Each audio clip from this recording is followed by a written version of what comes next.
وَلْتَكُنْ مِنْكُمْ أُمَّةٌ يَدْعُونَ إِلَى الْخَيْرِ وَيَأْمُرُونَ بِالْمَعْرُوفِ وَيَنْهَوْنَ عَنِ الْمُنْكَرِ وَأُولَئِكَ هُمُ الْمُفْلِحُونَ. Bagaimana cara menghadapi suami yang masih sering ke hiburan malam? Bagaimana cara menjauhi dia dari teman-teman maksiat? Tugas kita yang pertama, kalau orang berbuat salah diapakan? Ingatkan, dakwahi, gitu kan? Diingatkan kesalahannya. Amr ma'ruf nahi munkar adalah mengingatkan orang untuk berbuat satu perbuatan baik kalau dia belum kerjakan, atau kalau dia kerjakan kesalahan kita ingatkan. Tugas kita itu tugas kita. Ma'alaika illal balagh. Tugas kita hanya menyampaikan. Selebihnya haknya Allah sudah. Yang penting kita sudah sampaikan. Dan gunakan retorika yang baik. Ud'u ila sabili rabbika bil hikmati wal mau'izatil hasanah wajadilhum billati hiya ahsan, kata Allah. Berdakwahlah di jalan Tuhan kalian dengan cara hikmah, santun, baik, sampaikan. Kalau orang tua atau suami, memang caranya harus jangan menggurui. Bagaimana menurut kamu seperti ini? Bagaimana menurut kamu seperti ini? Gitu kan? Jadi kita seperti bertanya, kalau ada orang seperti ini, dia sudah tahu kalau dia sedang disinggung sebenarnya, gitu ya. Kalau lagi dalam keadaan emosi, tinggalkan dulu. Ini saya jawab ini bukan berarti, oh bertahanlah sama orang maksiat, bukan. Karena kalau ada orang seperti ini bertanya, ukhti kita bertanya seperti ini, berarti memang sebenarnya sebelum menikah dia sudah tahu kalau suaminya begini. Ini bukan ceritanya orang yang ikhwah sudah hadir di pengajian terus tiba-tiba lari ke diskotik atau minum khamr. Ini memang orang yang dasarnya masa lalunya sudah begini, sehingga pada saat berumah tangga juga sama. Makanya di sini butuh kesabaran, gitu kan? Nasihati dengan cara baik. Kemudian ingatkan mau'idhah. Kirimkan hadis-hadis tentang bahayanya orang berzina, bahayanya orang minum khamr, gitu kan? Kemudian kalaupun dia pulang, dia mau berdebat dengan cara santun. Biar dia emosi, kita tenang. Karena emosi, saya bilang tadi, kalau ada orang emosi, ada orang caci maki, kalau kita juga ikut-ikutan emosi, tidak ada bedanya kita sama dia. Kalau dari jauh di foto, dua-duanya sama. Dua-duanya jelek mukanya, gitu kan? Baik. Jangan ikut-ikutan orang jelek, kita jangan jelek, gitu. Jadi sabar kita nasihatin. Kalau setelah kita berusaha tadi ini, tentu kita ikuti dengan yang kedua, doakan dia. Ya Allah, berikan hidayah, bukakan hatinya. Jangan putus asa. Jadi saya kasih contoh, Nabi Nuh alaihissalam bertahan sampai akhir hidup beliau, gitu kan? Sampai akhir datangnya azabnya Allah. Nabi Lut juga begitu, istrinya, gitu kan? Nabi Ibrahim alaihissalam ayahnya.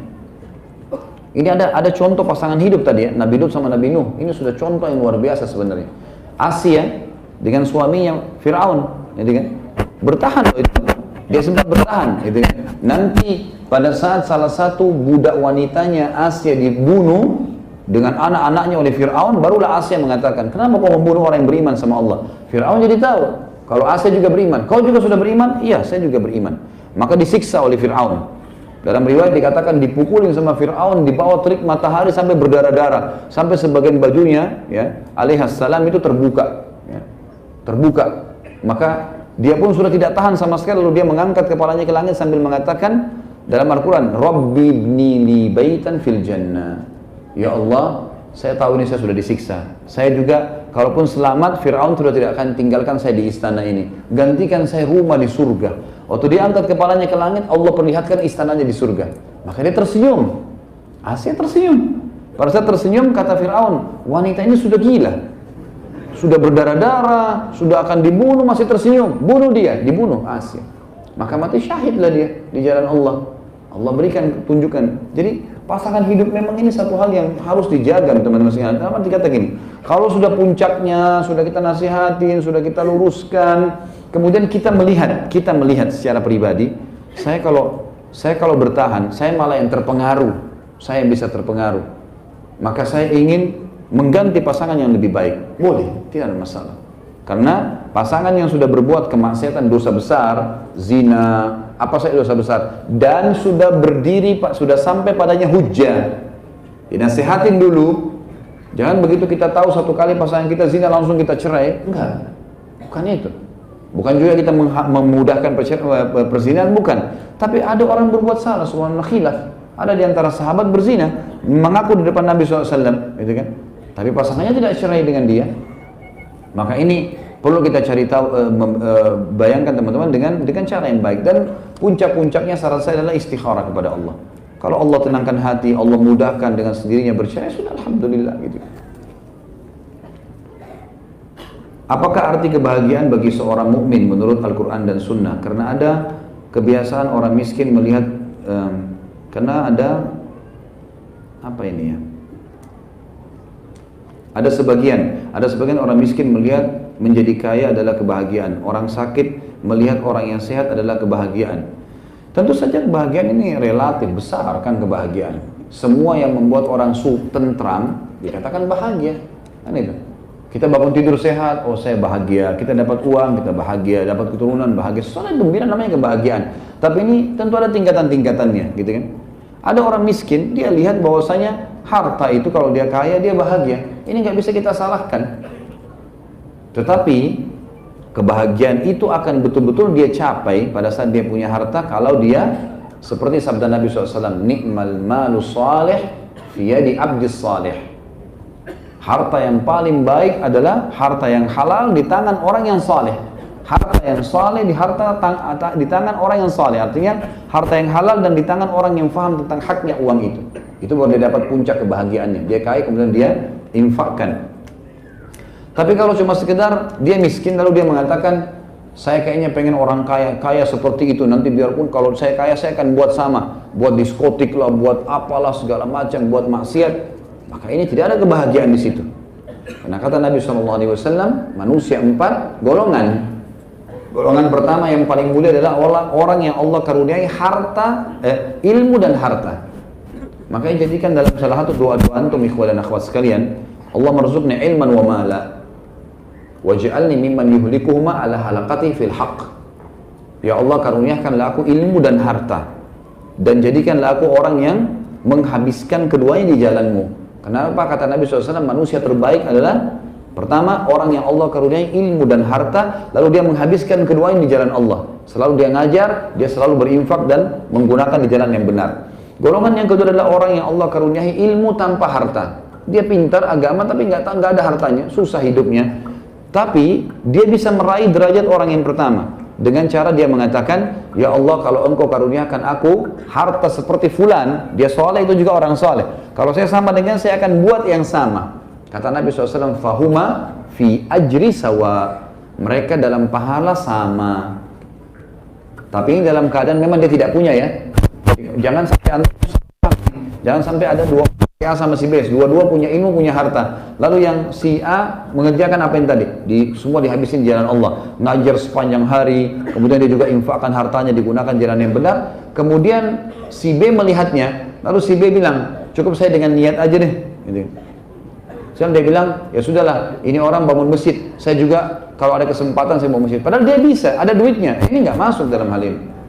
Yang masuk adalah memang orang yang tidak punya harta, lalu dia lihat, coba ya, kalau betul-betul ikhlas dalam hatinya, tulus, dia mengatakan kalau saya punya seperti dia, saya akan buat sama. Betul-betul kalau Allah kasih, dia akan Allah lebih tahu niatnya. Allah akan kasih dia pahala sama, sebanyak apapun perbuatan orang itu.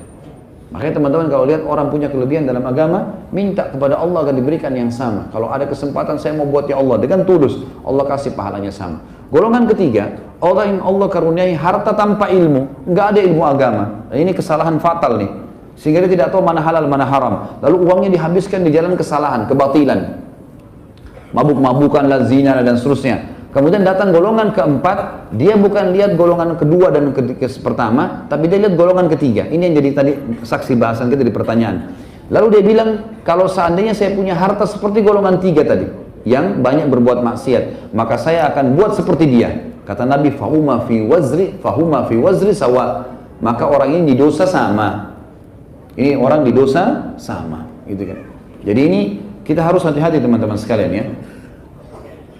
Jadi kebahagiaan itu relatif. Kalau dia berhubungan dengan masalah agama, maka insya Allah itu adalah kebahagiaan.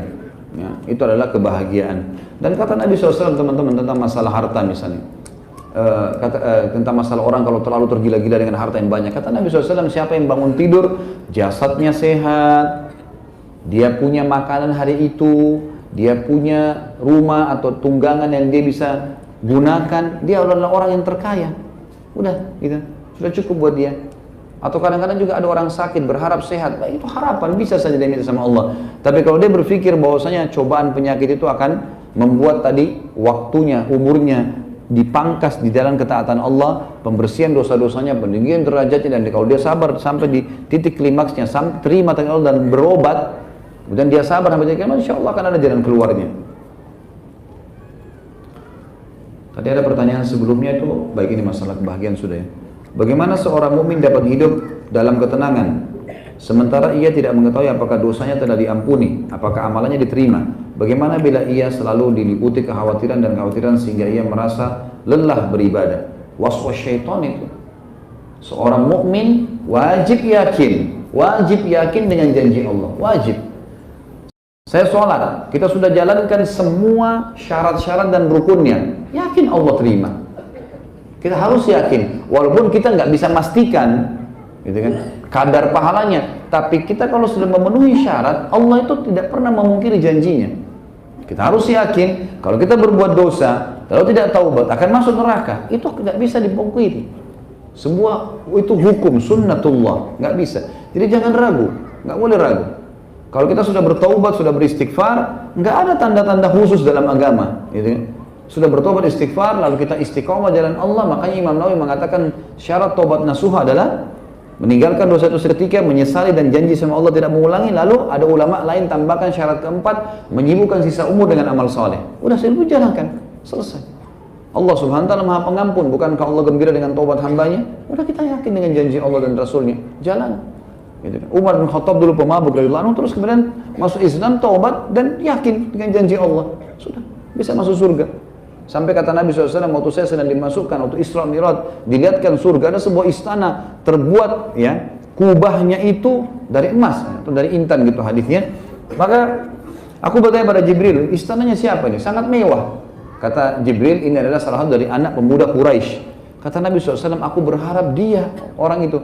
Lalu aku bertanya, siapa itu? Kata Jibril, itu adalah Umar bin Khattab. Ini istananya dia. Padahal Umar masih di Madinah, masih hidup. Sebelumnya Umar bin Khattab dulu memerangi Islam. Berarti memang janji Allah benar, nggak ada yang perlu diragukan. Jadi jangan ragu. Ini waswas syaitan sehingga membuat orang jenuh beribadah. Ada apa untuk jenuh teman-teman sekalian? Untuk apa jenuh? Nggak ada ketentraman kecuali dalam masalah ibadah. Kalau antum gelisah dalam ibadah, berarti masalah dosa yang mengganjal. Fahamin itu. Kalau kita masih malas ibadah atau kita malah jenuh dalam ibadah, berarti ada dosa yang mengganjal. Bagaimana bersabar jika ujiannya dari orang tua sendiri, terutama dari ibu? Tentu saja sabar, sama saja jawabannya. Mau orang tua atau mau anak, tetap saja kita bakti dengan beliau di hal-hal, lakukan hal-hal yang diperintahkan oleh agama, misal tetap melayani, pada hal yang bukan bau maksiat kepada Allah, tetap kita bakti, ya, tetap kita jenguk kalau sakit, tetap kita memberikan hadiah yang dibutuhkan dan seterusnya. Yang dilarang agama jangan diikuti, tetap aja lakukan. Gitu kan. Sabar, nasihatin, luruskan. Orang dicoba di orang tuanya, orang dicoba di anaknya, orang dicoba di pasangannya, gitu kan? Banyak cobaan.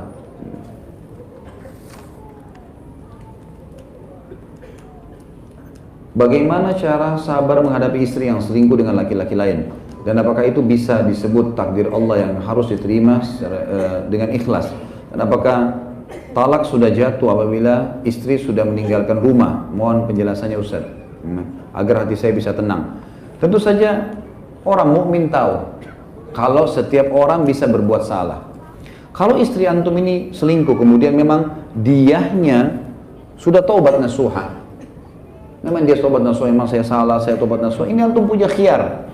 Orang punya khiyar. Yang terbaik terima dan sabar, gitu kan? Karena kata Nabi SAW dalam sebuah hadis kepada seorang sahabat laki-laki mengatakan, ya Rasulullah, inna imra'ati la taruddu yadul lamis. Wahai Rasulullah, istriku tidak nolak tangannya setiap penjamah. Ini maksudnya supel sekali, atau kata sebagian ulama hadis bahkan perempuan ini suka selingkuh. Kata Nabi SAW, talikha, ceraikan aja kalau gitu. Dia bilang, lakinni uhibbuha, tapi saya mencintainya. Maka kata Nabi SAW, amsikha, kalau gitu pertahankan dia. Dalam arti kata, luruskan kesalahannya, sabar sampai kamu mampu, semampu kamu.